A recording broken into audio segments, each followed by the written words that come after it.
The McLaren 750S takes the basic formula of its 720S predecessor and tweaks the suspension, increases the aerodynamic downforce, ups the power, improves the styling and smartens the cabin. The result is arguably the segment's most complete supercar. More capable, more compliant and more complete than anything the brand has previously brought us. There's nothing else quite like it. Bucking this segment trend, there's no complex hybrid engine here, but lots is still new. A power hike, obviously, as the model name suggests, up from 720 to 750 PS, and a 30 kilogram weight saving, creating the lightest series production McLaren road car yet. Without fluids, it tips the scales at just 1,326 kilograms, around 300 kilograms lighter than a rival Ferrari 296 GTB. Subtle changes have also been made to the M840T twin turbocharged 4-litre V8 out back, including revised calibration for sharper power delivery, high pressure turbos and lighter pistons. Plus there's a 15% shorter final drive ratio for the 7-speed dual clutch paddle shift automatic gearbox. The result of all this is a segment leading power to weight ratio of 587 PS per tonne. 800 newton meters of torque, that's 30 newton meters more than with the 720S, and a 0 to 62 mile an hour figure of just 2.8 seconds, 10% faster than before, with 186 miles an hour crested in 4.4 seconds later, before perhaps on the hangar straight at Silverstone, or very bravely on a de-restricted Autobahn, you top out at 206 miles an hour. So it's very fast. But then you knew it would be.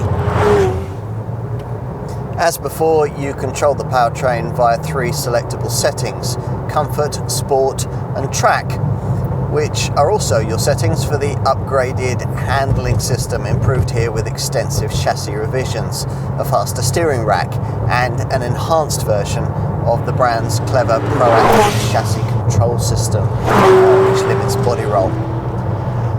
There's also a 6mm increase in front track width and lighter springs, which are 4% stiffer at the rear and 3% stiffer at the front. The engine mounts have been modified to give what McLaren calls an intensified sense of connection. And perhaps best of all, the crackling standard fit sports exhaust sounds even wilder, furiously spewing noise and gas upwards as the turbos chirp and whistle. Roof down in this Spider model, it's an astonishingly emotive sound, and you can hear it brilliantly, even without the roof down, simply by retracting this rear window. Residual values for the old 720S improved a little over the rather disappointing ones McLaren had recorded for its predecessor, the 650S, but they were still a bit softer than the brand had hoped for, with some customers cycling through their ownership periods quite rapidly and others grumbling about things like the car's infotainment system and lack of aural fireworks. Those issues have both been fixed now, and the 750S leans a little on the undoubted halo effect of the mighty Senna hypercar model, as well as others like the Elva and the Speedtail. Add to that critical acclaim that seems largely in accord with the fact that the 750S is now the most driver-orientated choice in the segment, and you have a recipe for improved retained values. McLaren reckons that 720S customers added an average of around £25,000 worth of options, and that'll happen again with this 750S, creating a residual value impact that's often overlooked when calculating depreciation percentages. Oversupply isn't going to be a problem, not too much of an issue anyway. In case you're interested, the efficiency returns are both slightly reduced over those of a 720S. Expect a combined cycle fuel economy figure of 23.2 mpg, while emissions are rated at 276 grams per kilometre. The 750S is supposed to be 30% new beneath the skin, but visually looks very similar to its 720S predecessor, offered as with that car either as a fixed top coupe or, as in this case, in this glass-topped Spider form. Both body styles are set off by these gorgeous bespoke cast alloy wheels, 19 inches at the front and 20-inch rims at the back. And under the skin, obviously, the brand's unique carbon fibre monocage 2 chassis is the same too, as is the carbon fibre lower structure.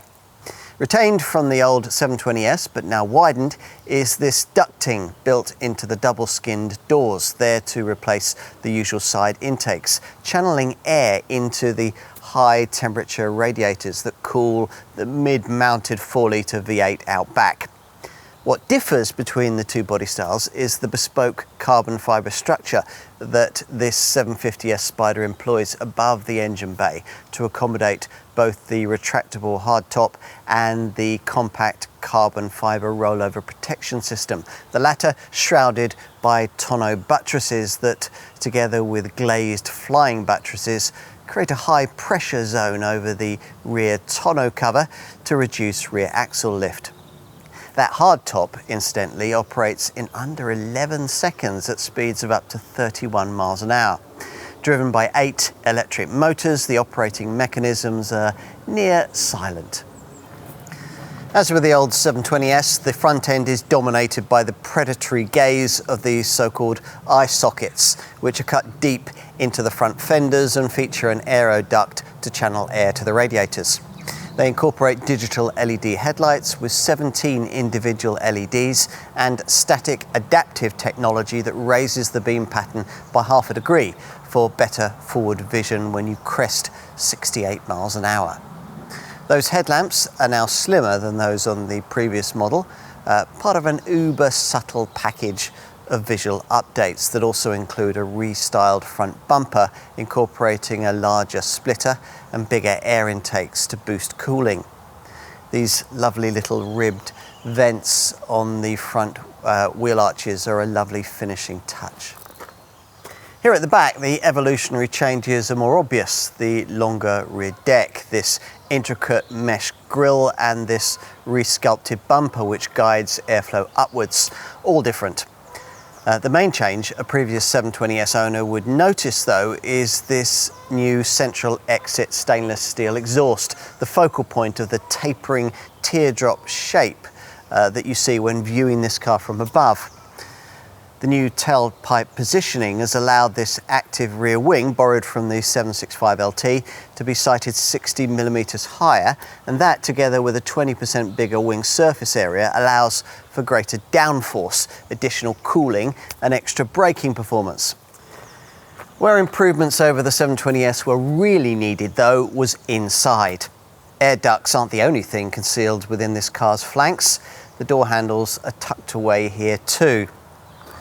Using them activates the usual McLaren dihedral doors, which hinge almost vertically. These redesigned by the brand for use in the earlier 720S so that they pulled up wider and required less space to open at each side. And once inside, well, the differences over the old car here really are pronounced, with cabin design very much borrowed from the Artura. Gone, a little disappointingly, is the novel folding driver display from the old 720S, sacrificed to make way for an instrument pod that now moves with the steering column and incorporates these corner rocker switches so that there's no more need for drive mode dials to be crammed onto the center stack. That makes space next to the new 8-inch central touchscreen for redesigned aerodynamic adjustment and launch control buttons on a panel that, as before, flows down into these 3 stacked gear shift buttons. It's a place to do business with the road. The grippy race-style seat positioning you perfectly in front of an Alcantara-trimmed wheel stripped to buttons and featuring large Ferrari-style carbon fibre-clad gear shift paddles. Importantly, given the substantial sum being asked here, this feels the best built and highest quality interior of any McLaren we've yet tried, shading comparable Ferrari and Lamborghini models in that regard, with pleasing touches including the 3 smart eyeball vents and the intricately curved and angled door cards. With the coupe, you get a large 210-litre area below the rear screen that'll be useful for stowing coats and shopping packages. That's actually more space than you get in the official luggage area provided beneath the bonnet. With this Spider, you get a tonneau panel that lifts to reveal a very shallow luggage space area indeed. We can't imagine what you'd put in it. On the Spider, there's also this netted pocket between the seats. There's just 150 litres of capacity in here. But it's quite a deep space that comes fitted with a light and a netted pouch, but gets cluttered up by the necessary tyre repair kit and fire extinguisher. Still, you never thought a supercar would be practical, did you? On paper, McLaren has always had the measure of its rivals. In reality, though, its offerings have often lacked the emotive drama characterising the market's most desirable supercars. The 750S, though, delivers exactly that, though we're still not sure that it's as big a step forward over the brand's entry-level GTS model as perhaps it ought to be. The Italian opposition knows how to serve this up, and we don't doubt that future McLarens will too. If this car teaches us anything, it's that the Woking maker learns quickly. Which is just the point. This British maker is sometimes portrayed as a high-handed, somewhat arrogant company that knows it knows best. The 750S proves beyond any doubt that this is just a lazy stereotype. McLaren listens, and listens to the people that count, its customers. Buyers gave the brand a wish list of 720S improvements, and the combination of these, along with the latest in mind-warping technology from Woking, has produced a world-class result.